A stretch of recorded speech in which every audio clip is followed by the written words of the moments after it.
है अपने बच्चों के बारे में, क्योंकि कल को उन्हें कोई अगर एक भीड़ ने घेर लिया कि तुम हिंदू हो या मुसलमान, तो उनके पास तो कोई जवाब ही नहीं होगा। इस बात की फिक्र होती है कि ये हालात जल्दी सुधरते तो मुझे नजर नहीं आ रहे। बॉलीवुड के दिग्गज अभिनेता नसीरुद्दीन शाह का विवादों से गहरा नाता रहा है। वह कुछ ऐसा बयान देते हैं जिसकी काफ़ी आलोचना होती है, वह ट्रोल हो जाते हैं और फिर माफ़ी मांगकर मामला रफा दफा करने की कोशिश करते हैं। हाल ही में फिर ऐसा देखने को मिला जब नसीरुद्दीन शाह ने पाकिस्तान में सिंधी भाषा पर अपनी राय रख दी। बस फिर क्या था, पाकिस्तानी सिंधियों ने इस बात पर एक्टर को निशाने पर ले लिया, जिसके बाद नसीरुद्दीन शाह को इस पर माफ़ी मांगनी पड़ी। नसीरुद्दीन शाह ने कहा था कि पाकिस्तान में सिंधी नहीं बोली जाती, जिसके बाद वहां रहने वाले सिंधियों ने इस बात को लेकर नसीरुद्दीन शाह को खरी खोटी सुनानी शुरू कर दी। नसीरुद्दीन ने विवाद बढ़ने के बाद फेसबुक पर पोस्ट लिखकर पाकिस्तान के सिंधियों से माफ़ी मांगी और अपनी गलती मान ली। उसके पहले नसीरुद्दीन शाह ने मराठी भाषा को लेकर भी बयान दिया था, जो सुर्खियों में आ गया था। इसके बाद उन्होंने उस पर भी माफ़ी मांग ली थी। नसीरुद्दीन शाह की इस बयानबाजी से उनकी पत्नी रत्ना शाह पाठक भी हमेशा चिंतित रहती है। नसीरुद्दीन शाह के सिंधी भाषा वाले विवाद के बाद बात करते हुए रत्ना शाह पाठक ने बताया कि उन्होंने कई बार अपने पति को इस तरह के बयान देने से रोका है। एक्टिंग के लिए मिलने वाले अवार्ड को लेकर भी नसीरुद्दीन शाह ने विवादास्पद बयान दिया था। उन्होंने कहा था, मुझे इन ट्रॉफियों में कोई वैल्यू नज़र नहीं आती। जब मुझे शुरुआती दिनों में अवार्ड मिले तो मैं खुश था, लेकिन फिर मेरे चारों ओर ट्रॉफियाँ जमा होने लगी। देर सवेर मैं समझ गया कि ये लॉबिंग का परिणाम है। किसी को ये अवार्ड उनकी योग्यता के कारण नहीं मिल रहे हैं, इसलिए मैंने उन्हें पीछे छोड़ना शुरू कर दिया। उनके इस बयान की भी काफ़ी आलोचना हुई। इतना ही नहीं, विराट कोहली के ऊपर भी उन्होंने आपत्तिजनक बयान दिया। भारत और ऑस्ट्रेलिया के बीच खेले जा रहे टेस्ट मैच के दौरान विराट कोहली की आक्रामकता वह सह नहीं पाए और उन्होंने विराट कोहली को दुनिया का सबसे खराब व्यवहार वाला खिलाड़ी कह दिया। उनके इस बयान के बाद उन्हें कठोर आलोचना का सामना करना पड़ा। हिंदू मुस्लिम को लेकर भी उन्होंने कई बार आपत्तिजनक बयान दिए, फिर उनकी कठोर आलोचना हुई। आलोचना के बाद उन्होंने माफ़ी मांग ली और मामला रफा दफा करने की कोशिश की। मुझे याद है, कुछ वर्ष पहले नसीरुद्दीन शाह ने दिवंगत अभिनेता राजेश खन्ना को घटिया एक्टर करार दे दिया था। हालांकि इसके बाद उन्होंने उनके परिवार से माफ़ी मांगी और कहा था कि मैं उनकी भावनाओं को आहत करना नहीं चाहता था। इस बयान के बाद नसीरुद्दीन शाह की काफ़ी आलोचना हुई थी। एक इंटरव्यू में नसीरुद्दीन शाह ने कहा था कि 70 का दशक औसत दर्जे के हिंदी फिल्मों का शुरुआती दशक था। हिंदी फिल्मों में साहित्य चोरी होने की शुरुआत 70 के दशक में शुरू हुई। संगीत, पटकथा, लेखन, कहानी, एक्टिंग से लेकर सब कुछ चोरी का था। वास्तव में 70 का ही दशक था जब औसत फिल्मों का निर्माण हुआ। यह वही समय था जब राजेश खन्ना ने हिंदी फिल्म इंडस्ट्री में कदम रखा था।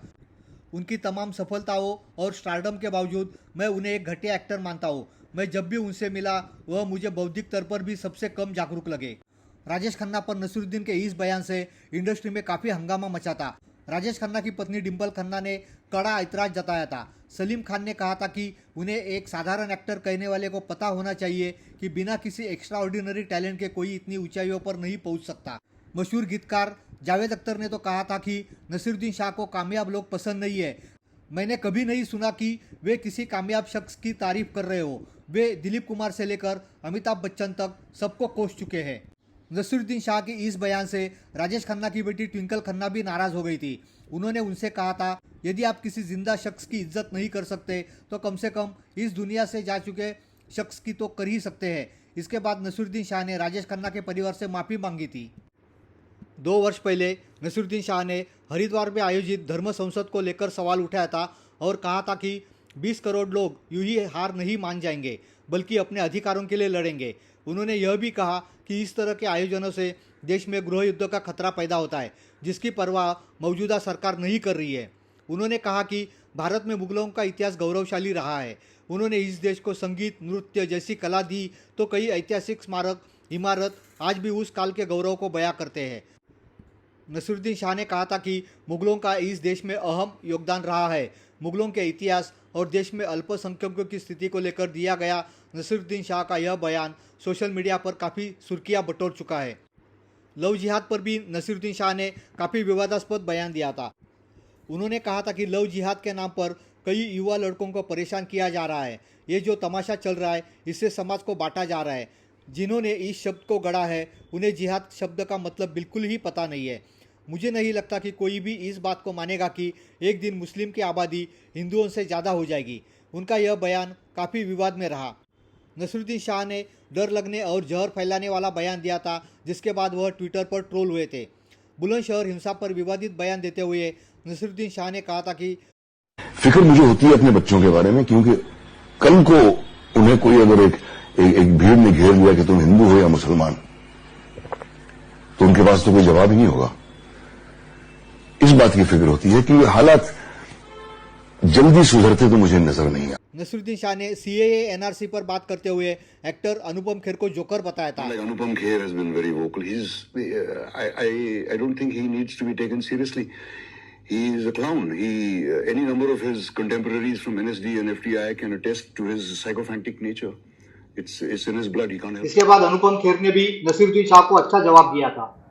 आपने मेरी तारीफ में कुछ बातें कही कि मैं क्लाउन हूँ, मुझे सीरियसली नहीं लेना चाहिए, मैं साइको फैन हूँ, ये मेरे खून में है, वगैरह वगैरह। इस तारीफ के लिए शुक्रिया, पर मैं आपको और आपकी बातों को बिल्कुल भी सीरियसली नहीं लेता। हालांकि मैंने कभी भी आपकी बुराई नहीं की, आपको भला बुरा नहीं कहा, पर अब ज़रूर कहना चाहूँगा कि आपने अपनी पूरी ज़िंदगी इतनी कामयाबी मिलने के बावजूद फ्रस्ट्रेशन में गुजारी है। अगर आप दिलीप कुमार साहब को, अमिताभ बच्चन साहब को, राजेश खन्ना साहब को, शाहरुख खान को, विराट कोहली को क्रिटिसाइज कर सकते हैं, तो I am sure I am in great company.